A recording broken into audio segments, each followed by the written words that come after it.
lo dijo en la primera hora. Muy bien, este viernes 10 de marzo se efectuará la elección para renovar el directorio del Colegio de Abogados de Pichincha.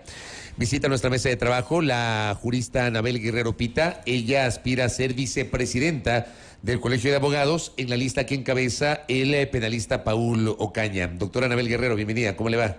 Bien, muchísimas gracias. Agradezco muchísimo el espacio. Es un gusto para mí siempre volver a esta mesa. Gracias a usted por la gentileza. Bueno, hablemos un poquito del proceso electoral. ¿Cuál es la propuesta que tienen ustedes en la lista que integra usted y que lidera Paul Ocaña para presidir el Colegio de Abogados de Pichincha? Sí, bueno, quisiera comenzar, Fabricio, señalando que en el actual momento, en los actuales momentos que vive el país, hoy más que nunca es sumamente necesario el fortalecimiento de los gremios. Es indispensable. Este fortalecimiento se da a través de independencia, ¿no? Entonces, en ese sentido, creo que nuestra primera propuesta o nuestra primera postura es la independencia frente al Consejo de la Judicatura, ¿no? Entonces, ¿por qué? Porque hay una crisis en la administración de justicia, es evidente para el país, el sinnúmero de situaciones que se han dado, ¿no? De impunidad, de actuación de jueces, obviamente sin generalizar, por supuesto, pero actuación de jueces y juezas que dejan mucho que desear. Entonces, frente a esa situación, frente a los problemas de inseguridad del país, requerimos de un sistema de justicia que enfrente los problemas estructurales que tiene, ¿no? Y en ello los gremios, y en este caso el Colegio de Abogados de Pichincha, tiene que jugar un papel fundamental. Entonces, lo primero que puedo decirle es independencia, porque lamentablemente, y debo decirlo y con todo el respeto y con toda la altura, la actual presidenta, que se ha postulado nuevamente para la reelección, es asombroso que una persona que en este momento ostenta la calidad de presidenta del Colegio de Abogados, al mismo tiempo es vocal del Consejo de la Judicatura alterna. Es decir... Ahí es vocal alterna, sí, la doctora Yupanqui es vocal alterna. Así es decir... ¿Vocal alterna de quién es? De la jueza Barreno, si no me equivoco. ¿De la vocal Maribel sí, Barreno? De la vocal Maribel Barreno, sí. O sea, usted ahí encuentra una contradicción entre su función de presidenta del gremio de abogados, que de suyo debería tener independencia, versus su condición de vocal alterna o suplente de la judicatura. Bueno, no solo contradicción, cayó el colegio, o sea, la voz del colegio ha estado callada precisamente por su doble función. O sea, el colegio no dijo nada sobre la crisis del último año del Consejo de la Judicatura tras la renuncia de María del Carmen Maldonado. Hay varios temas sobre los que se ha pronunciado, pero sobre todo muchos compañeros, en mi caso yo soy parte del Observatorio de Género, nunca hemos dejado de pronunciarnos por nuestra cuenta, ¿no? Pero ella, como cabeza del colegio, se ha quedado callada frente a muchísimos temas y frente a los temas que se ha pronunciado lo ha hecho fruto de la demanda del cuerpo colegiado, ¿no? Del directorio, ¿no? Entonces, a lo que yo iba es que la sola postulación de la señora Yolanda Yupanqui realmente deja mucho que desear, y como abogadas y abogados jamás, o sea, es algo que nunca debería darse. Deberíamos tener ética. O sea, el Colegio de Abogados, quien representa al Colegio de Abogados, debe ser ético.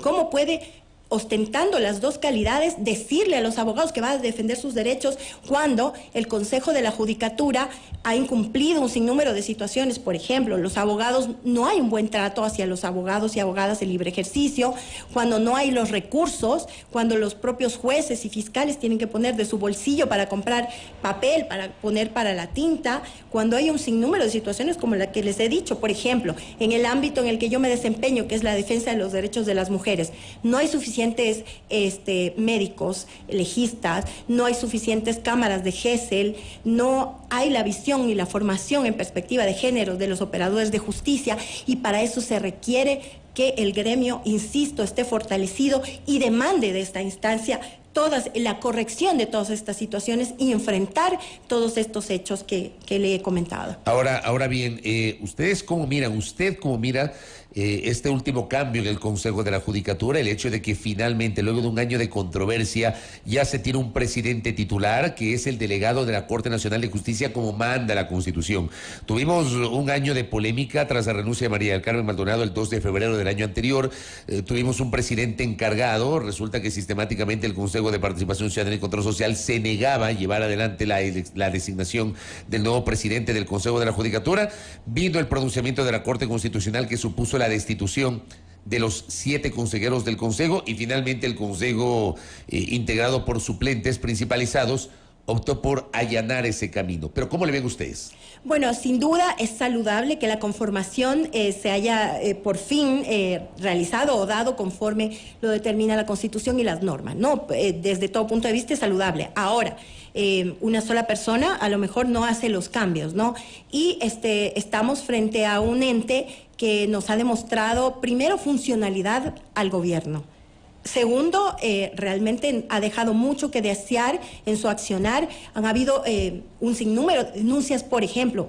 Yo personalmente conozco el caso de los temas de los sorteos a la carta, ¿no? De este tema en donde está institucionalizado el tema de los jueces a la carta, de dónde cae el sorteo, y incluso en el sistema informático una suerte de hackeo ahí de claves de los funcionarios y todo, utilizando a funcionarios inocentes que no conocen ni incluso nada sobre ese tema. Se utiliza su clave, su usuario, su contraseña, se sortea una causa y cae donde un juez o jueza que va a ser o su respuesta o su resolución va a ser afín hacia la causa o la persona que le interpuso. Y respecto de esto, los miembros del Consejo de la Judicatura conocen de esta estructura de corrupción, la conocen muy bien, pero no han tomado acciones. Entonces, si bien es cierto, es correcto que al fin se haya dado esta conformación adecuadamente, sin embargo, tenemos que estar alertas de que realmente se produzcan cambios, de que en los hechos se tomen medidas para enfrentar esta crisis que vive la Administración de Justicia, porque no podemos decirle de otra forma, sino crisis. Usted entonces ubica al gremio de los abogados, al Colegio de Abogados como un espacio de debate, de reflexión, pero también de respuesta frente a lo que está pasando en la Administración de Justicia, doctora. Por supuesto, bueno, a nivel mundial es así, los colegios de abogados juegan un papel fundamental en este ejercicio, ¿no? De demandar, de exigir del ente de administración de justicia del país que cumpla con sus atribuciones, pero además que destierre la corrupción de esos espacios. Ahora bien, quiero aprovechar este momento que usted está presente porque en 2 días será el Día Internacional de la Mujer y usted es abogada, pero también activista en temas de género y en temas de feminismo. Y en medio de esta coyuntura que usted nos ha comentado, ¿cómo llega el país a este 8 de marzo del 2023, Anabel Guerrero? Sí, bueno, muchísimas gracias por la pregunta. Realmente estamos próximos a conmemorar este día y sí, bien, considero yo que precisamente por haber cerrado el año pasado con 332 femicidios y con niveles de violencia contra las mujeres altísimos, pues es un año en donde el contexto de la violencia continúa, el tema de la desatención de temas básicos como salud, educación, empleo digno, nos golpea doblemente a las mujeres. Entonces nos aprestamos a conmemorar esta fecha en un contexto donde persiste la violencia, donde persisten los factores de desigualdad para las mujeres, en donde, por ejemplo, y lo señalo porque fue muy doloroso, acabaron de excarcelar a 2 femicidas. Entonces, el mensaje hacia las mujeres es: te voy a matar, tu cuerpo lo voy a tirar a un río, voy a pasar lo que sea, te voy a asesinar bajo las condiciones más crueles, pero a lo mejor voy a quedar impune. Aunque la excarcelación de los feministas de los acusados de femicidio fue revocada por la misma jueza que les otorgó inicialmente los recursos. Sí, pero lamentablemente hasta la forma en la que se la revoca es dolorosa. Cuando, por ejemplo, en la parte resolutiva habla de que el presidente se ha pronunciado por Twitter. Eso es algo que no lo había visto yo nunca, ¿no? Entonces, que en el argumento de un juez o de una jueza pongan un tuit del presidente. Fabricio, entonces eso no es necesario. Que el colegio, precisamente retornando al tema, luego vuelvo a que el colegio de abogados juegue un papel fundamental, las organizaciones sociales y las organizaciones de mujeres frente a esta situación. ¿Qué pasa con los operadores de justicia? ¿Cuál es su nivel de formación? ¿Cuál es su nivel de formación con perspectiva de género para que haya pasado lo que haya pasado? Entonces, insisto en el tema de cómo vamos hacia este 8 de marzo, ¿no? Niveles altísimos de impunidad, de violencia y de desatención de las áreas sociales, lo que implica, como le dije, y que quienes más soportamos sobre los hombros esta situación de crisis económicas y de inseguridad somos las mujeres. Entonces vamos en estas condiciones a hacer una marcha. Usted sabe que esto es un tema global a nivel mundial. Nos unen todas estas causas y rememorar a todas estas mujeres que iniciaron todo un proceso de lucha por el voto, por la igualdad, por igualdad de condiciones laborales, ¿no? Entonces, la marcha va a salir desde la Universidad Central, pasará por el Ministerio de Trabajo, luego igual habrá un recorrido, se pasará por la Asamblea y luego culminará en el Parque del Arbolito. Acá la académica Grace Medino, que está en sintonía, me dice: llegamos mal al 8 de marzo. Si bien se creó el Ministerio de la Mujer, si no le dan el presupuesto correspondiente, ¿cómo va a poder cumplir su función? ¿Usted cómo le ve el hecho de que la Secretaría de Derechos Humanos fue cambiada por el Ministerio de la Mujer? Se hablaba de que con esto se iba a potenciar justamente el papel de este sector, que iba a haber incremento de presupuesto, etcétera. ¿Cómo le ve usted? Bueno, definitivamente con un cambio simplemente de nombre. En efecto, como dice mi colega, aquí no se trata de cambiarle el nombre a una institución, se trata primero de tener voluntad política y de creer realmente en la lucha por la erradicación de la violencia contra la mujer, por recursos suficientes y necesarios para ejecutar esas políticas públicas y que esas políticas públicas sean sostenidas. Pero hasta el momento, insisto, o sea, definitivamente el trabajo en erradicación y prevención de violencia de género es mínimo. La propia ley que tenemos de erradicación y prevención de violencia contra la mujer no se logra ejecutar precisamente porque no hay esta voluntad política. O sea, el problema no es de la ley, el problema no es de ley, es de ejecución de la ley. Por supuesto que sí, el problema es de ejecución de la ley, de entrega de recursos, de voluntad política, el hecho de que no se tomen nuestras banderas y nuestra agenda como una cuestión simplemente para quedar bien ante la opinión pública, sino que de verdad se cree la necesidad de la erradicación y prevención de violencia contra la mujer. Y eso no existe en el país. La ley de erradicación de la violencia contra la mujer, si mal no recuerdo, fue aprobada el 25 de noviembre del 2017. Entró en vigencia. Claro, entró en vigencia casi inmediatamente. En 5 años y medio, ¿cuánto se ha logrado aplicar esa normativa, doctora? Bueno, estamos a medias en un sinnúmero de situaciones que plantea la ley, ¿no? Por ejemplo, el tema del registro único. El registro único de violencia es un tema que está a medias. El tema precisamente de que existan los espacios de atención hacia las mujeres. Incluso hubo un momento en no recuerdo si fue a mediados del año pasado, incluso que se dejó sin personal en ese momento a la Secretaría de Derechos Humanos para atención a víctimas de violencia, atención en los ámbitos de contención, de psicología, incluso de asesoramiento legal. Entonces, definitivamente la ley no ha sido ejecutada, no podría decirlo ni siquiera ni a medias. O sea, hay un sinnúmero de situaciones que constan en la ley, como por ejemplo, la ley habla de que en las escuelas y en los colegios exista formación sobre estos temas, ¿no? Que la malla curricular los contemple. Eso no ha sucedido. Los medios de comunicación, por ejemplo, hay un tema respecto de los medios de comunicación sobre violencia política, sobre un sinnúmero de temas que nos afectan, y a pesar de eso, los medios de comunicación aún siguen reproduciendo patrones de violencia. Acá también me escribe Tamara Hidrobo, que está en sintonía. Dice: el registro único de violencia hace parte del financiamiento que recibe el Ministerio de la Mujer por parte de iniciativas como la de Spotlight. Eso ni siquiera viene como propuesta del ministerio. Totalmente. Y dice: es horrible cómo se manipulan las luchas, dice Tamara.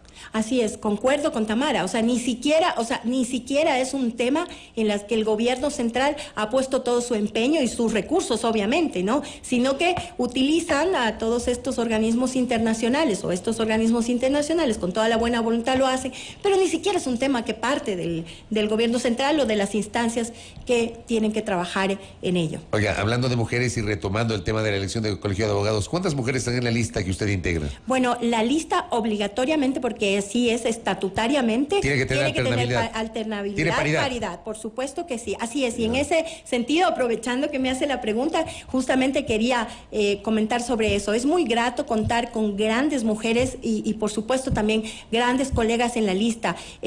La lista ha procurado incluir a todos los sectores de profesionales. Tenemos, por ejemplo, a la jueza Daniela Camacho en el directorio, está también, por ejemplo, Hiroshima Villalba de los notarios, tenemos a la doctora Silvia Juma de Fiscalía. Hemos intentado que todos los sectores estén representados en nuestras listas, porque precisamente una de nuestras consignas es esa, ¿no? Un colegio para todos. Y un poco para aportar también el tema, tal vez eso me quedó por fuera, el tema de cuál es nuestra propuesta de trabajo. No, yo quiero insistir, el tema de la defensa profesional, el tema de la independencia frente al Consejo de la Judicatura, el tema de trabajar y demandar que existan los recursos suficientes para que las unidades judiciales cuenten con todos los servicios y las personas que lleguen a acceder a la justicia precisamente se encuentren con eso, ¿no? Con la tutela de sus derechos, ¿no? También hemos pensado y está propuesto requerir al Consejo de la Judicatura la creación de un portal web sobre la administración de justicia para que claramente se establezca cuál es la situación del sistema de justicia en muchos ámbitos, ¿no? Que todo esto cuente con porcentajes, que podamos determinar cómo está el sistema de justicia. Igual una de nuestras propuestas también es el tema de la equiparación salarial para los funcionarios judiciales, la formación académica continua, que es algo que hay que sostener. En mi caso, al haber formado parte del Observatorio de Género y Diversidad del colegio, pues queremos fortalecer este observatorio, sostener todo el proceso de capacitación que hemos llevado adelante con operadores de justicia y proponer a la Corte Nacional de Justicia un manual para el juzgamiento con perspectiva de género. Lo tienen muchos países en la región. Queremos que eso ocurra aquí para que los casos que hemos hablado, como precisamente la excarcelación de estos femicidas, no se repitan. Correcta. Doctora, mucha suerte el próximo viernes. Muy amable. Gracias. Gracias a la doctora Anabel Guerrero Pita, quien aspira a la vicepresidencia del Colegio de Abogados de Pichincha en la lista que lidera el doctor Paulo Caña, aquí en A Primera Hora. Primera Plana. Todas las noticias, todas las voces.